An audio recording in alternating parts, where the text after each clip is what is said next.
は、ドラーシチャンネルのもちくんです。本日はこちら GR ヤリス RZ ハイパフォーマンス GRDAT モデルになります。こちらのですね、1ヶ月購入して経ちましたので、一旦ですね、1ヶ月乗ってみてのレビューというところでやらせていただければと思います。まずですね、非常に気に入ってる点がございます。それはですね、この剛性の高さでございます。もうね、今まで乗った車の中で一番剛性が高いと感じることができてます。もうこのギュッとこのなんていうんですかね、マッチョ、チビマッチョみたいなボディですね。ギュッと身が詰まってるような形で非常にですね剛性が高くて、何から何までボディに関わることが自分の身にちゃんと入ってくるような感触がありますね。で、あとはね、エンジンですね。これ304馬力あるんですよ。 1.6 リッターターボで304馬力、頭おかしいですよね、馬力的には。くらいですね、非常にパワフルなエンジンで、しかも結構ね、下からねトルクあるんですよ。1.6 リッターターボだから下の方スッカスカなのかなと思ってたんですけど、全然そんなことなくて、下から結構ですねパワフルに加速ってきます。ちなみにですね、息子2歳なんですけれども、息子乗せてちょっとアクセル踏むと息子うーって言って泣きます。はい、もうやりません、息子乗せて。非常にかわいそうなことをしましたね。はい、なのでですね、これはね非常にオートマっていうところも気に入っておりまして、オートマですね、やっぱね楽だし、なんだろう、気兼ねなくやっぱ走れますよ。やっぱりマニュアルだと乗るのにちょっと面倒くせえなとか思っちゃったりすることがあったんですけど、そんなこともなくてですね、今はちゃんと近くのコンビニに行くにしても、ヤリスでもいいし、もう一台ノアっていう車あるんですけど、ノアでもいいし、どっちでもいいかななんて思うようになりましたね。で、あとはですね、なんていうんですかね、この雰囲気みたいなところも結構好きで、まずアイドリング、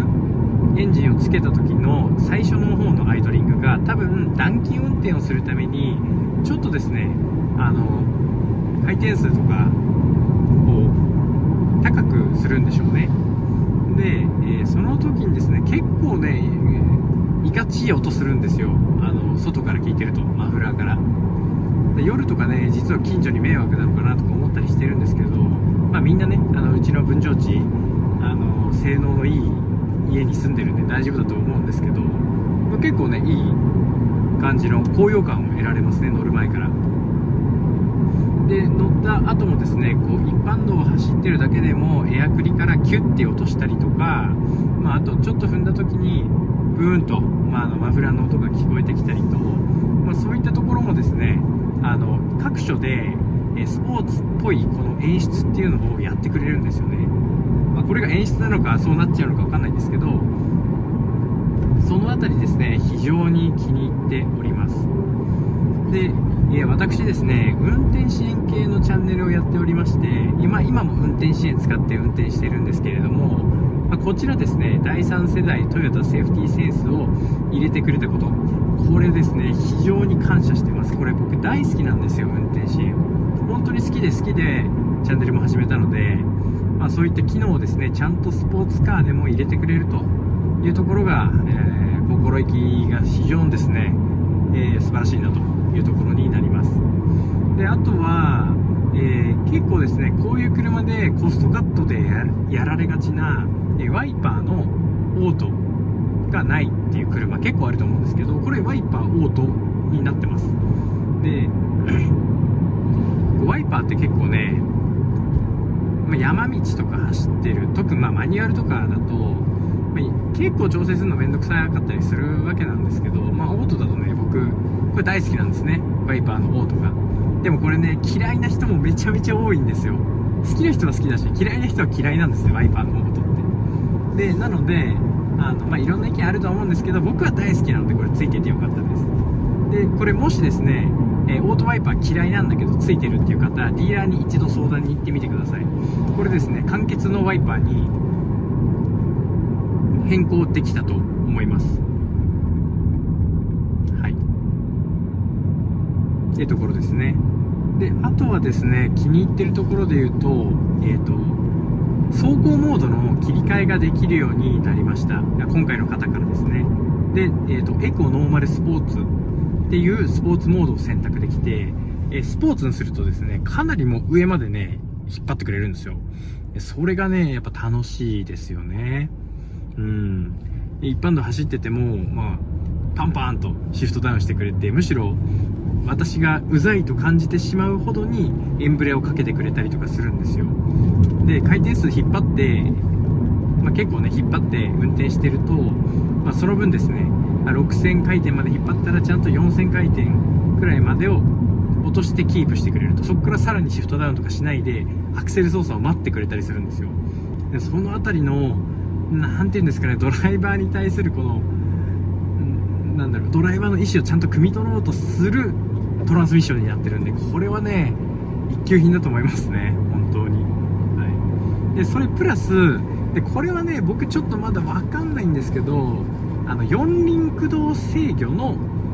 モードがあるんですよ。でこれがノーマルグラベルトラックで、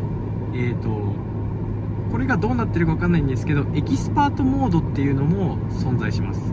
でこれドライブモードと、四駆のどっちも多分制御が入ると思うんですけど、なんかエキスパートモードっていうのが入って、ちょっとサーキット走行に向いた、設定になるんでしょうね。でこの四駆の切り替えっていうのが、結構気に入っていて、一旦こうねノーマルで乗ると結構ねラフな感じで乗れるんですよ。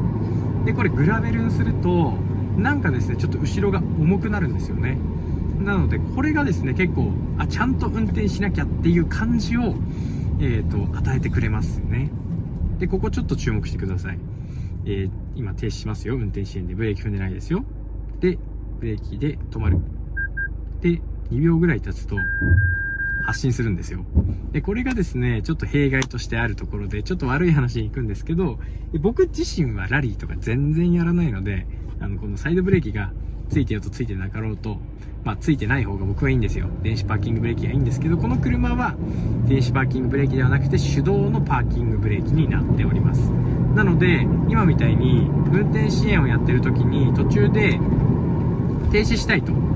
いう場合に、停止の保持ができなくなっています。一旦0キロまで行った後に再発進してしまうっていうことになりますので、これはねちょっと使いにくい部分になっておりますね。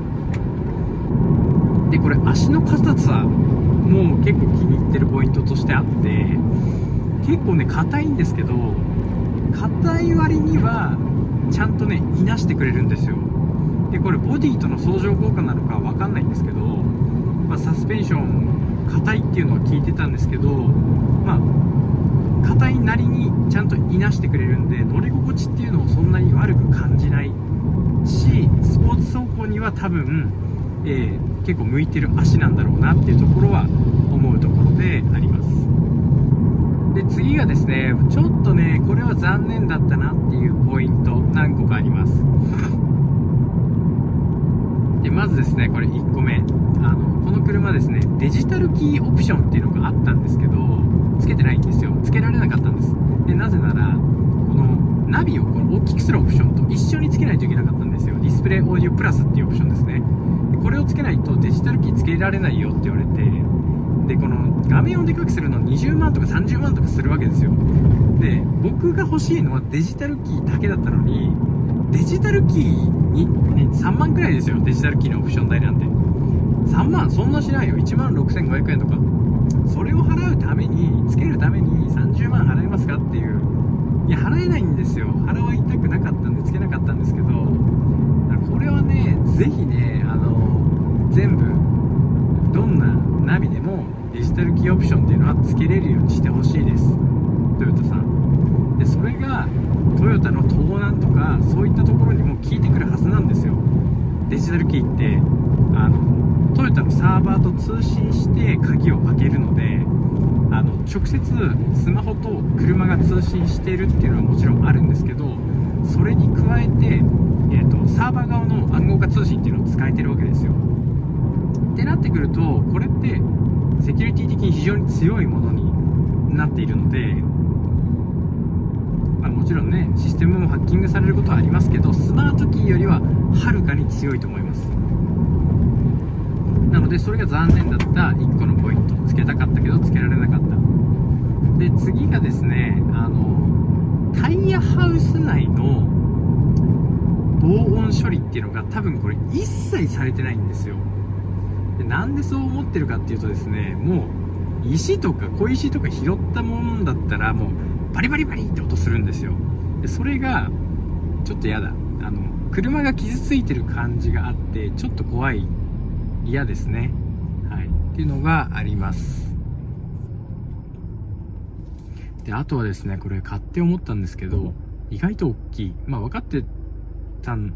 ってろよってとこなんですけど、結構ね、横幅があって1800超えてるんですよ、これ。オーバーフェンダーとかもあってね。それでね、結構大きく感じてしまうところがあります。